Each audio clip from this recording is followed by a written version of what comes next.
में पूछा क्या गया है, निम्नलिखित सारणी किसी अस्पताल में एक विशेष वर्ग में भर्ती हुए रोगियों की आयु को दर्शाती है। आयु वर्षों में दे रखी है और इन आंकड़ों के आधार पर हमें बहुलक और माध्य आयु ज्ञात करनी है, बहुलक आयु और माध्य आयु ज्ञात करनी है। तो इस सवाल को अपने करते हैं अगले पेज पर।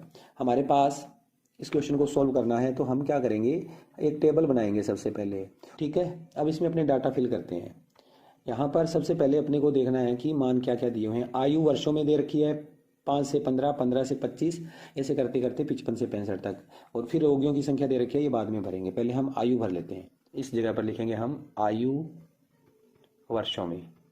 2 सवाल एक साथ आए हैं तो थोड़ा सा टाइम लगेगा इसमें, लेकिन ध्यान से समझना, अच्छे से समझ में आ जाएगा आपको। आयु वर्षों में क्या क्या है आयु, 5 से 15, 15 से 25, 25 से 35, 35 से 45, 45 से 55 और 55 से 65।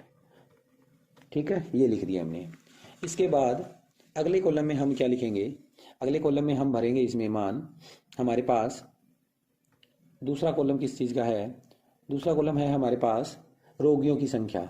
रोगियों की संख्या दे रखी है 6, 11, 21, 23, 14, 5, ये लिख देते हैं। यहाँ पर रोगियों की संख्या भरनी है हमने। रोगियों की संख्या, ये रोगियों की संख्या जो होती है ये बारंबारता कहलाती है, F।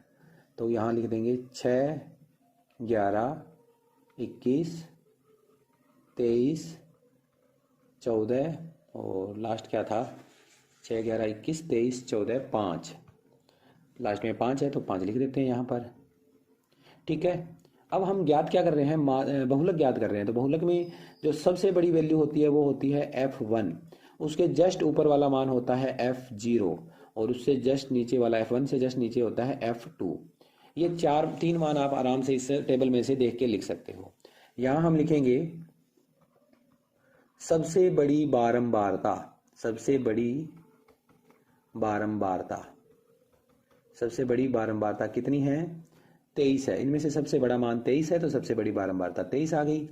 नीचे लिखेंगे अतः बहुलक वर्ग, बहुलक वर्ग अंतराल, बहुलक वर्ग अंतराल कौन सा आ गया, 23 के जस्ट सामने है 35 से 45, 35 से 45। तब हमारे पास 5 वैल्यू आएगी, एक तो F0, F1, F2 और एक आएगी L, एक आएगी H। ये पांचों वैल्यू अपने को यहाँ से फिल करनी है। तो पहले हम देखो F0 लिखेंगे 21, F1 है 23, F2 है 14, जो हमने एडवांस में भर ली थी, हालांकि ये बाद में भरनी होती है, ये इतना लिखने के बाद। फिर उसके बाद L क्या होता है, जो हमने बहुलक वर्ग निकाला है उसका ये वाला मान, छोटे वाला मान 35 और 45 में छोटे वाला निम्न सीमा कौन सी है, 35। और लास्ट है इसमें हमारे पास H, इनके बीच में कितने कितने का अंतर है, 10-10 का, तो ये आ जाएगा 10। ठीक है, ये मान लिखने के बाद अब अपने को बहुलक का फार्मूला लगाना है और हल कर लेना है। तो हम लिखेंगे अगले पेज पर, अतः बहुलक का फार्मूला लगाएंगे। अतः बहुलक, और बहुलक बराबर formula L plus F1 minus F0 और इसके बटा में 2F1 minus F0 minus F2, और ये सारा मान है ब्रैकेट के अंदर और गुणा में इसके है H। अब मान रखेंगे L का मान 35, F1 का मान है 23 माइनस F1 का मान तो 23 है, F0 और F2 कितने हैं, F0 है 21 और F2 है 14। मान भर लेते हैं। ये F0 तो है 21 और बटा में 2F1 यानी कि 2 इंटू F1 का मान 23 माइनस F0 21 माइनस 14, F2 का मान हो गया, गुणा में H का मान 10। अगले स्टेप में आएगा 35 प्लस 23 में से 21 घटाएंगे 2 और गुणा में ऊपर आ जाएगा 10। ये वाला जो 10 है गुणा में चला गया ऊपर। नीचे आएगा 2 का 23 से गुणा करेंगे, 23 दूना 46, 23 दूना 46 माइनस, इन दोनों का माइनस होने के कारण ये जुड़ जाएंगे, 21 और 14 35। ठीक है, ये आ गया हमारे पास। अगला स्टेप क्या आएगा, 35 प्लस 2 का 10 से गुणा करेंगे 20 और 46 में से 35 घटाएंगे 11, कितना आएगा ये 35 प्लस 20 में 11 का भाग देंगे तो 1.81 उत्तर आएगा। तो 35 और 1.81 36.81। तो ये आ गई हमारी अतः रोगियों की बहुलक आयु, कौन सी आयु? बहुलक आयु बराबर 36.81 वर्ष। आंसर। ठीक है, ये हमने बहुलक आयु निकाल ली। अब अगला स्टेप है हमारा इसका माध्य ज्ञात करना। और माध्य ज्ञात करने के लिए आपको सारणी कौन सी बनानी है? सारणी देखिए 6 खाने वाली सारणी बनाएंगे हम। सबसे पहला कॉलम हमें दिया हुआ है आयु वर्षों में, तो हम यहाँ पर आयु वर्षों में भरेंगे, आयु वर्षों में। ठीक है, ये क्लास इंटरवल, इसको CI भी बोल सकते हैं। दूसरा कॉलम अपने को दे रखा है रोगियों की संख्या, थोड़ा सा इसको बड़ा कर लेते हैं, रोगियों की संख्या, जिसे लिखा जाता है रोगियों की संख्या को F से। तीसरा इसमें आता है मध्यमान यानी कि X।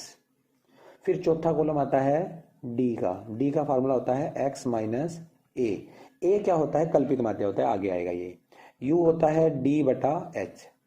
और लास्ट वाला कॉलम F गुणा U। ये सारणी बनानी है आपको, पग विचलन विधि। सारणी थोड़ी सी लंबी पड़ जाती है, लेकिन मान बड़े आसानी से निकाल सकते हो। हमें अंतराल दिया हुआ है 5 से 15, 15 से 25, 25 से 35, 35 से 45, 45 से 55 और लास्ट है 55 से 65। यहाँ पर सारणी के अंदर अपने को जो वैल्यू दे रखी है वो लिख लेते हैं। हमें क्या दिया हुआ है मान, दोबारा से एक बार अपने को पीछे जाना पड़ेगा। हमारे पास जो मान है वो क्या है? 6, 11, 21, 23, 14, 5। ये वाले मान अपने को वहां लिख लेने हैं। इसमें हम लिखेंगे 6, 11, 21, 23, 14, 5। ठीक है, ये मान लिख लिए।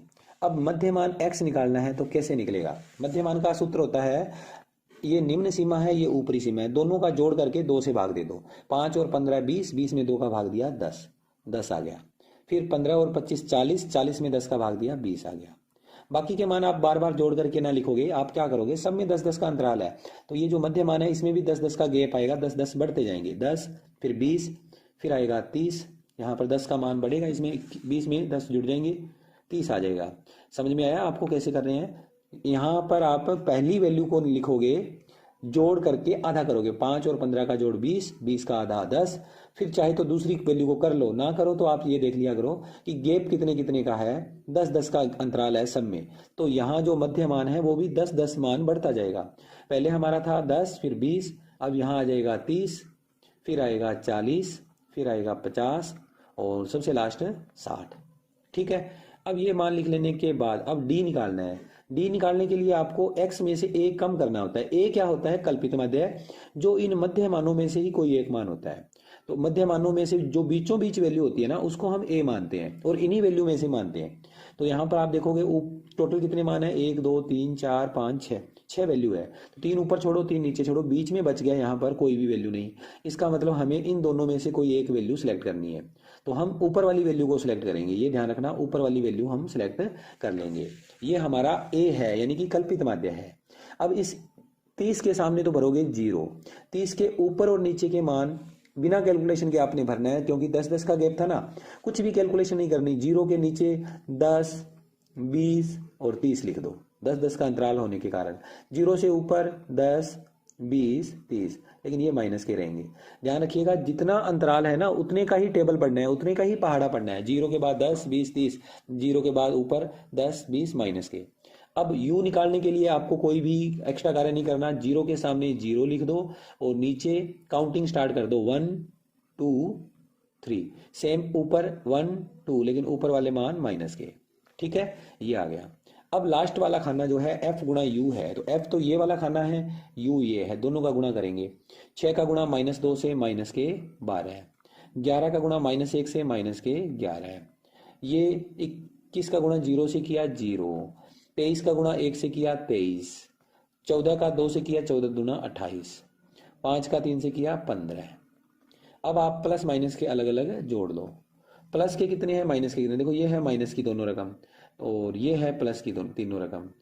अगर माइनस वाले देखें तो माइनस के तो अपने पास टोटल 23 है माइनस के मान, और प्लस के देखें तो ये 23 और ये है 28 और 15, तीनों का जोड़ करेंगे 3 8 11, 11 5 16, 16 का लग गया 6, हासिल बच गई 1, 2 2 4 और 1 5 और 1 6 हासिल वाला। ठीक है, ये वो मान आ गया 66। दोनों वैल्यू को देखते हैं तो प्लस वाला मान ज़्यादा है और प्लस के अपने कितने ज़्यादा है, 43 ज़्यादा है, घटाओ करेंगे तो 43 आएंगे। अब अपने को यहाँ पर सिग्मा एफ यू की वैल्यू लिख लेनी है, सिग्मा एफ यू बराबर प्लस का 43 और एक ये सिग्मा एफ ये लिखना होता है, इनका जोड़। तो ये है अपने पास 6 1 7 1 8 8 3 11 11 4 15 5 20, 20 का लग गया 0, 2 हासिल और 1 3 3 2 5 5 2 7 7 और 1 8, 80 आ गया। ठीक है, अगले पेज पर अपने को इन मानों के आधार पर अब कैलकुलेशन करनी है, माध्य का फार्मूला लगाना है। कल्पित माध्य विधि हम नहीं लगा रहे, ना हम प्रत्यक्ष विधि लगा रहे, हम लगा रहे हैं पग विचलन विधि, और उसका फार्मूला होता है a plus sigma F you बटा सिग्मा एफ गुणा एच। ए का मान 30 प्लस सिग्मा एफ यू कितना आया 43 बटा में सिग्मा एफ 80, अंतराल कितने कितने का था 10 10 का, लिख दिए मान। अब हल कर लो, 30 प्लस 80 का जो एक जीरो है वो 10 की एक जीरो से कट जाएगा, यानी कि यहाँ बच जाएगा 43 बटा 8। अब हमें 30 प्लस और 43 में 8 का भाग देना है, तो 8 5 40, 3 बच गया शेष, पॉइंट लगाने पर 30 बन गया, 8 3 24, 6 बच गया, 7 8 56, इतना आ गया। तो ये आ जाएगा 35, 30 और 5 35.37। अच्छा नीचे लिख देंगे अतः माध्य आयु बराबर 35.37 वर्ष आंसर।